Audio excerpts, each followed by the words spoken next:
The Cavalcade of America.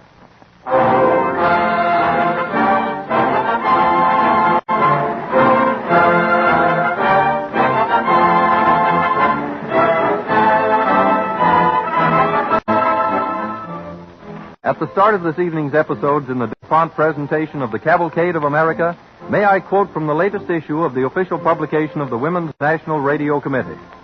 This is the organization affiliated with so many women's activities, including the General Federation of Women's Clubs, the American Association of University Women, the National Federation of Music Clubs, the Council of Women for Home Missions, the Catholic Daughters of America, the National Council of Jewish Women, and many other outstanding groups. The Women's National Radio Committee feels that it's time to cheer when such a program as this blazes new trails. Their review continues, quote, "The story of America's progress is drama as absorbing as fiction, and on this half hour it's particularly entertaining. Don't let the word educational fool you, for this program will hold your interest from start to finish. We recommend it especially as family entertainment, and suggest that the children be allowed to sit up and hear it. The DuPont modest commercials deserve an extra round of applause." End of quotation. The sponsor of this program is grateful for these words from such a distinguished group and invites you to send your own comments on this series to DuPont, Wilmington, Delaware, or to your own radio station. Your expressed opinion is the sponsor's only guide as to whether this series represents the type of radio entertainment that you too are glad to welcome into your own home.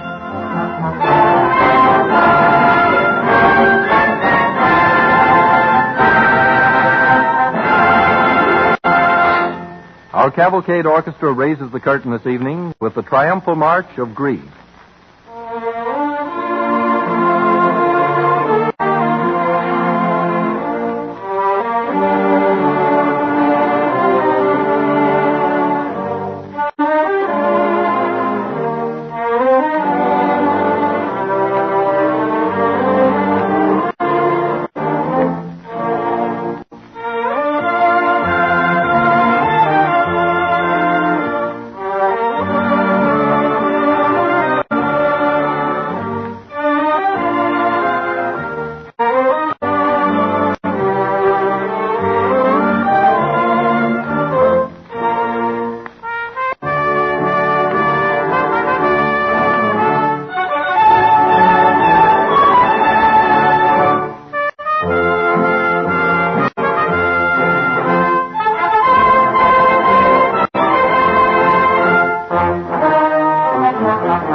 Each one of us has at some time or another said in his heart, "I wish that I might do something for the world, something that will make it just a little better place to live in for the generation to come." But tonight, we are going to show you how the loving ambition and the abiding courage in the life of a poor woman changed an evil situation into a highway of opportunity for millions who came after her. All this happened almost 300 years ago, in 1670 to be exact, when poor families bound out their children to wealthy masters for a term of years. This widow, of very humble circumstances, Faith Hollister, lived in the Plymouth colony in what is now Massachusetts. she has walked with her 11-year-old son from her little village up to the town of Plymouth. We find her standing outside the entrance of a handsome house. Mother. Aye, Jeremy. You're squeezing my hand awful tight. Oh, am I now? I guess he's thinking of leaving you here. Here? Is this where Mistress Fuller lives? Aye. And when we go in, you must speak respectful to her. She's a great lady. Have I got to stay here, Mother? I just see what a great big fine house it is to live in, Jeremy. Yes, ma'am. And the fine curtains at the windows, Jeremy. And there'll be soft carpets. And Mother. Aye? How long will I be bound out? Mistress Fuller told Pastor Williams she'd be pleased to have you for 7 years, if you're satisfied. 7 years is a long time. But, Jeremy, don't you forget that you're going to school. I'll not have you an ignorant, stupid lout, I'll not. And that's what you'd be if you stayed home with me. Now, perk up. Here, let me smooth your hair down before I knock on the door. Hold still, Jeremy. There. Ah, you look splendid, you do. Now I'll knock. Do you suppose there'll be some other boys my age at school? Of course there will. Oh, you'll have a fine time, son. Hush. Somebody's coming. Well? Your pardon, sir. But would you be telling Mistress Fuller that Jeremy Hollister and his mother are awaiting at the door? This is the boy Mistress Fuller is expecting? Aye. Now, I'll show you to her at once. She left orders. Follow me. Come along, Jeremy. But I... Here's the boy and his mother, mistress. Oh, indeed. Well, show them in. And that'll be all, Edward. Aye. You may go right in. Thank you, sir. I presume this is Goody Hollister and the boy. Aye, Mistress Fuller. Speak to Mistress Fuller, Jeremy. I see the boy hasn't yet learned his manners. Oh, yes, he has, Mistress Fuller, but he's that frightened Oh, it's no matter. We'll soon see that he learns them here. Now, the letter from your pastor told me you were quite willing to bind the boy over for 8 years. Oh, your pardon, ma'am, but 'twas 7 years. You see, he's 11 now. What's the difference of 1 year? He'll be well taken care of here. But I want him freed when he's 18. Do you want the boy to lose the chance for a good home over a little matter of a year? Do you? I know. And it would be a good home. Very well. Then you agree. Pastor Williams told you in the letter about Jeremy's being sent to school so he could learn to read and write? Aye, he mentioned that. Oh, you'll promise to that, Mistress Fuller, because that's the only reason I'm having him bound out. You can rest easy on that score. The boy shall have schooling. Thank you, ma'am. Then I'll agree to the terms. Here's the indenture. If you'll sit down at this table, there's ink and a quill. You can just sign it. Oh, your pardon, but I can't read. Would you mind telling me just what's in this paper? Well, just the usual things. For the sum of £25 in hand, board and food and clothing for a period of 8, and I'll change that to 7. 7 years. You agree to let me have the boy for such services as I may require from him. Just the usual thing. But the schooling, is that in the paper? Surely you can take my word for that, can't you? Aye, ma'am, I think so. But it means so much to me. I'd rather I knew for... but there. That's my mark. Very well. You may say goodbye, and then that will be all. Yes, Mistress Fuller. Good day to you, ma'am. Good day. And now, goodbye to you, son. I'd be a good boy, Jeremy. Oh, Mother, don't leave me. Please take me home with you. Jeremy, don't, son. It's hard enough the leaving of you. I do want to stay here. But you belong here now, Jeremy. I don't think of now, son. Think of the days ahead. Of the time when you're a man grown that's read books and are doing fine in the world. I'll be so proud then, Jeremy. And so will you. No, I don't want to stay. I don't want to Boy, stay. stop that noise. He's taken his leave of me that's upset him, Mistress Fuller. Please go quickly. Aye, Mistress Fuller. I'll be going. Boy, silence. Let go of me, Jeremy. Goodbye. Mother, take me away. Don't leave me. Edward. Aye, mistress. Take that boy to the servants' quarters and see that he has nothing but bread and water for 3 days as a punishment for this unseemly conduct.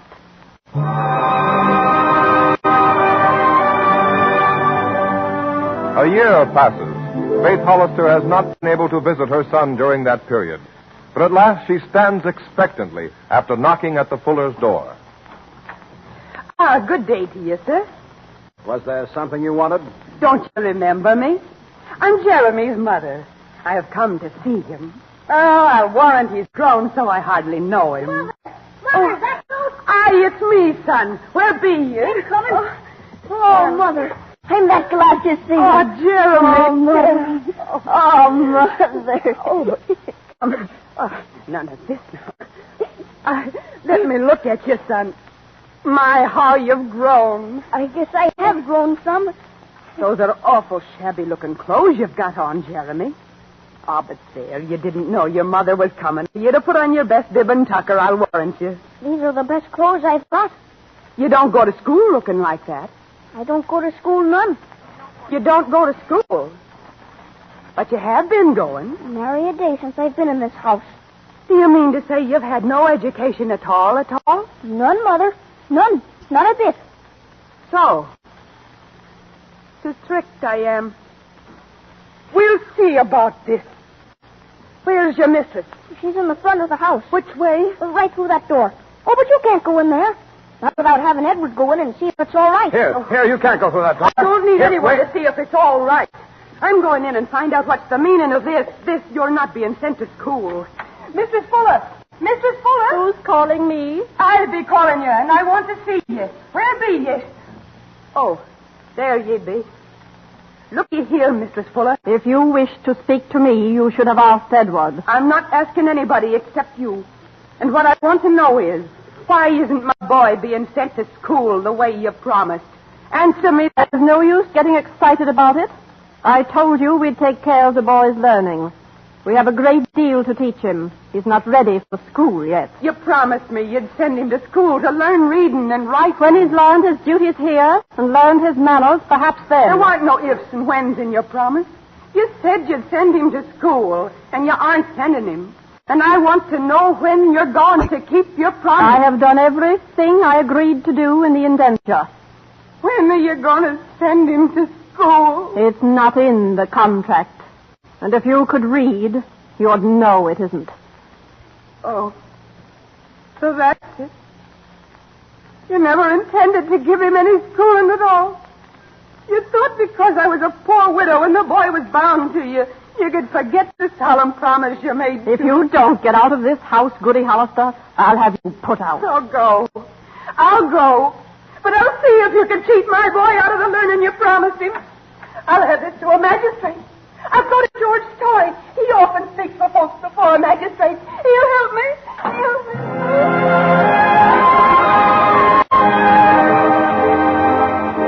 Before the magistrate's court, Faith Hollister lost her case. But George Story appealed to the general court, which in those days was not only the legislative body, but also the highest court of appeal in the colony. Presiding over the court was Governor Thomas Pence, a man whom Story knew was deeply interested in public education. As our scene opens, the trial has nearly run its course. George Story is just rising to present his last rebuttal. May it please your worship, I should like to ask Faith Hollister once more to take the stand. Take the stand, Goody Hollister. Yes, your worship. I should like to have you tell the court why you, a widow with only one son, consented to part with him for 7 years. I wanted he should grow up with learning like his father had before him. And there weren't no school where we live. So you bound him out where he could be sent to school? Aye. But I wouldn't have bound him out for anything if I suspected for a minute that he weren't going to get schooling. Thank you. That's all. Aye, sir. Your worship and honorable gentlemen of the court, no eloquence of mine can add to the plea you've just heard from the lips of this good woman. Whether or not she misunderstood the speech of Mistress Fuller is of small moment. She wanted an education for her son. She thought that was what she was getting. This Mistress Fuller has denied this honest mother her dearest wish, and it's within the province of the court to grant it to her. Our case, sir, is before you. This court stands adjourned until high noon tomorrow. What do you think they'll do, Mr. Story? It's out of our hands now. We'll know tomorrow.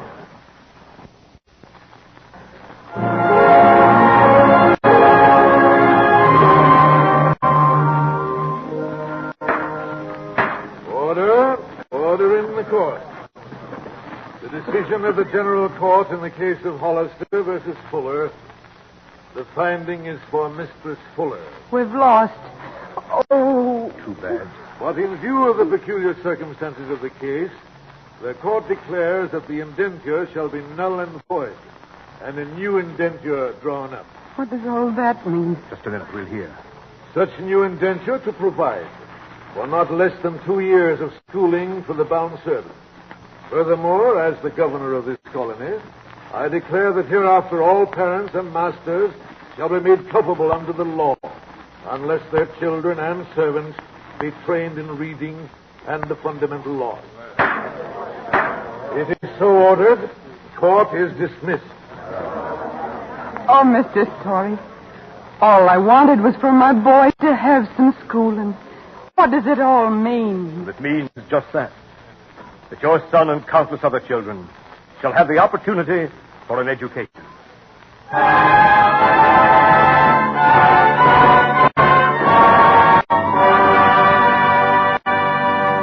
And thus was education for the poor secured in New England.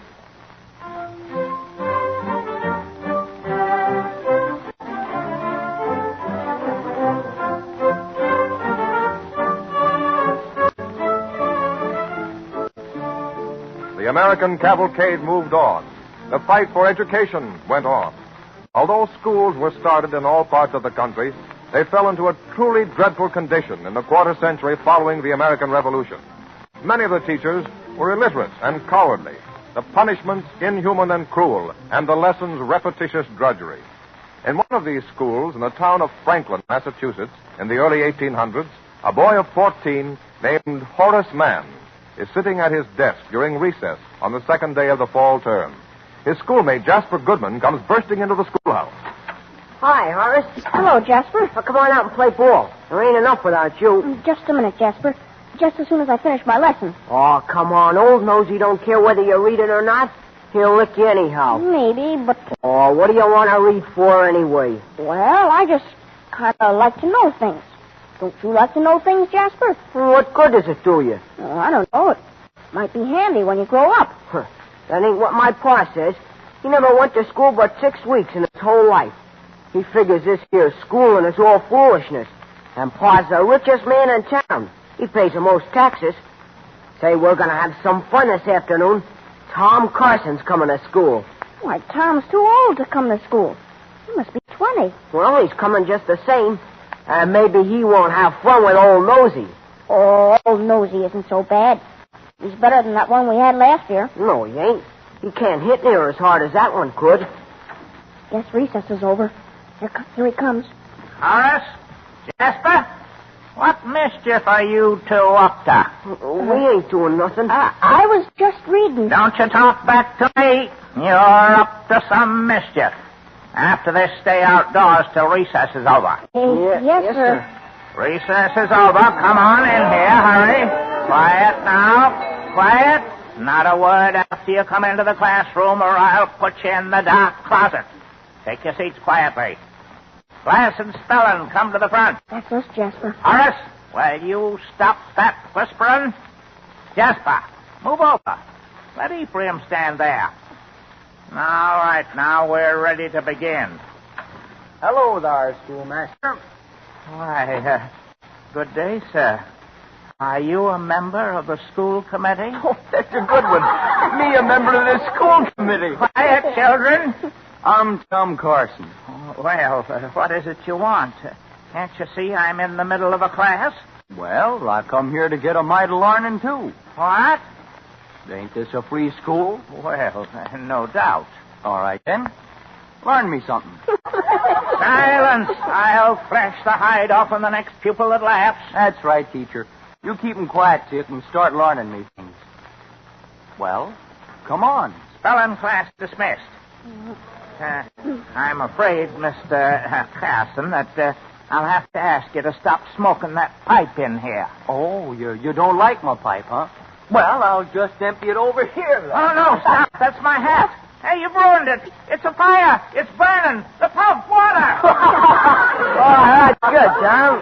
Oh, I ain't started yet, Jasper. Wait till I get going. Here, Horace, let me have your slate. I got some arithmetic on it. All right, I'll write on the other side. What you doing, Tom? There. Read it. Nosy is a big coward. Now, I'll just put that in the old boy's desk. Oh, don't do that, Tom. He'll think I wrote it. You better go get it, Horace, before Nosy gets back. Yes. I'll get it right now. Hey, don't touch that slate, Horace. Oh, but, Tom, I got to... Horace, what are you doing at my desk? Why, What do you got in your hand? my slate. Give it here. I said give it here. No, so that's it. I'm a coward, am I? Wait till I get my strap. I'll show you who's a coward. Hold on, Nosy. Leave that young'un alone. Huh? What? Horace didn't write that. It's on his slate. I wrote it. And what are you going to do about it? I'll tend to you after school, Horace man. Oh, no, you won't, you big coward. There ain't going to be no after school when I get through with you, because there ain't going to be no schoolmaster left. Why, You hear me? You can either pick up what's left of that hat of yourn and get out of town as fast as them legs can carry you, or I'll wipe the floor with you. I'll go, Mr. Carson. Then skedaddle. Yes, I'm going. And don't you come back. Good work, Tom. Without a schoolmaster, there won't be any school, and my father won't have any school taxes to pay. I guess I fixed him, mate.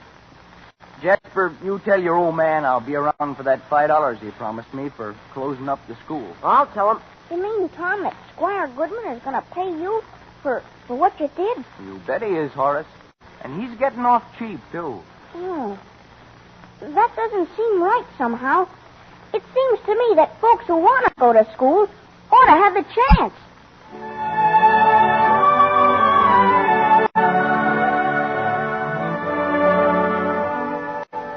It seems to me that folks who want to go to school ought to have a chance. Those words spoken as a boy became for the growing man a deep-dyed conviction. Years passed, but still Horace Mann is struggling to attain the privilege of education. Mother, there's a new schoolmaster in town. Another one? No, not just another one. This man seems different somehow. Oh, a young man, 20 years old. Shouldn't expect anything from the district school. But, Mother, this new teacher is really educated. He knows literature and history. Shh. That's probably the schoolmaster now. Don't let him hear you. Open the door, Horace. Come in, sir, won't you? Good evening. Good evening, ma'am. I'm Samuel Barrett, the new teacher. I stopped by to see if you had any children of school age. I'm afraid Horace here is too old for the district school. But I haven't had much schooling. Not more than 6 weeks in all. What studies do you teach, Mr. Barrett? The classics, philosophy, literature, preparing men for college. How old are you, Horace? 20, sir. That's the age for college. How would you like to go to college? Mr. Barrett, do you think that's possible? Why not? You're anxious to learn, and I'm anxious to teach. But, Mr. Barrett, when can we start? Tomorrow? Tonight? Now?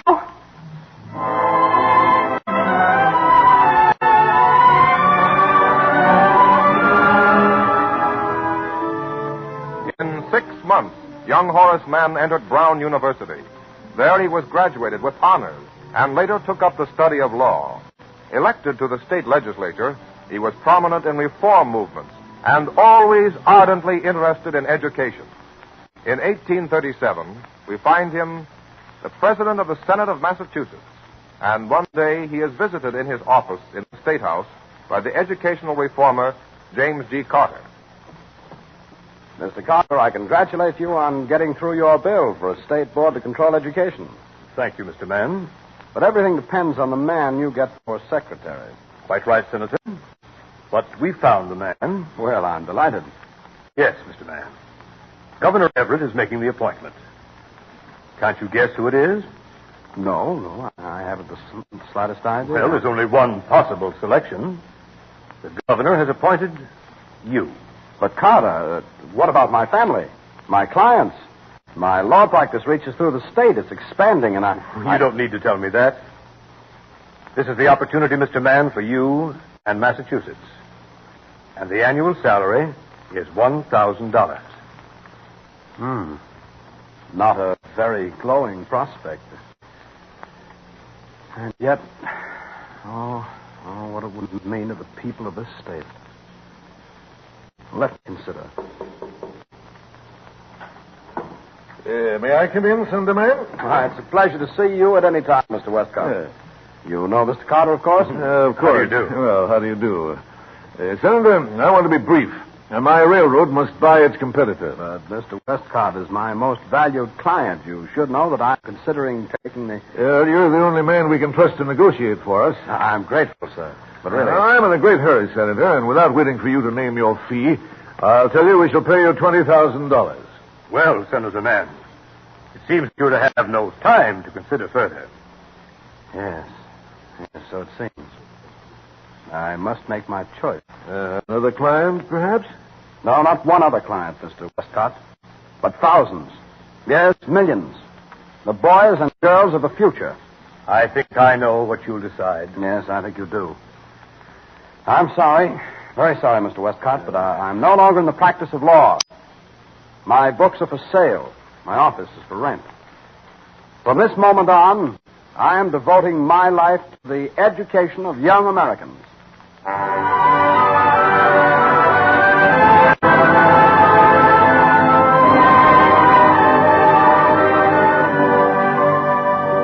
With that decision, Horace Mann turned his back on a prosperous career at the bar and devoted the rest of his life to education.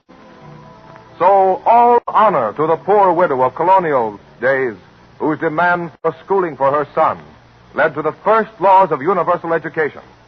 And all honor, too, to Horace Mann, the father of modern education as we know it, and whose work has inspired the countless other teachers who have come after him in the Cavalcade of America.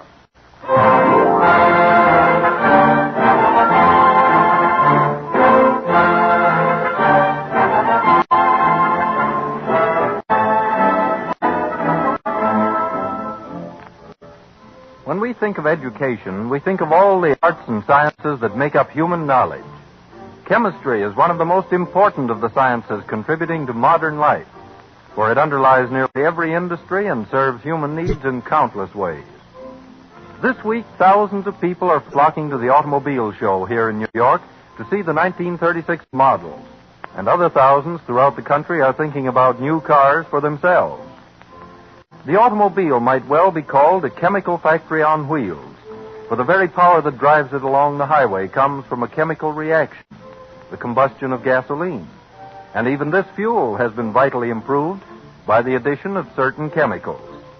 Chemistry also enters into the manufacture of almost every part and item of equipment. Metal parts are made stronger and hence safer with heat treating and case-hardening chemicals. Tires give longer mileage with greater safety because of rubber chemicals. Windows and windshields are made shatterproof by sandwiching sheets of transparent plastic between sections of ordinary glass. For many years, up to 1921, in fact, cars were finished with slow-drying paints and varnishes just like the old-fashioned buggy. DuPont research chemists set out to find a finish that would cut the drying time down from days to hours. The result is now well known. Duco helped usher in the era of faster production, which makes it possible for you to buy better cars at far less money than before. DuPont chemists are still working to cut time and save costs in the automotive field. One of the newest finishes they have developed is Dulux, a worthy companion to Duco. And in whatever field they're working, DuPont chemists are striving towards the goal of better things for better living through chemistry. Again, may we suggest that you who have been listening tonight send your comments in a letter or postcard to DuPont, Wilmington, Delaware, or to your radio station. Next Wednesday evening at this same time, the leading part will be played by that distinguished star of the theater, Fay Bainter, when DuPont again presents the Cavalcade of America.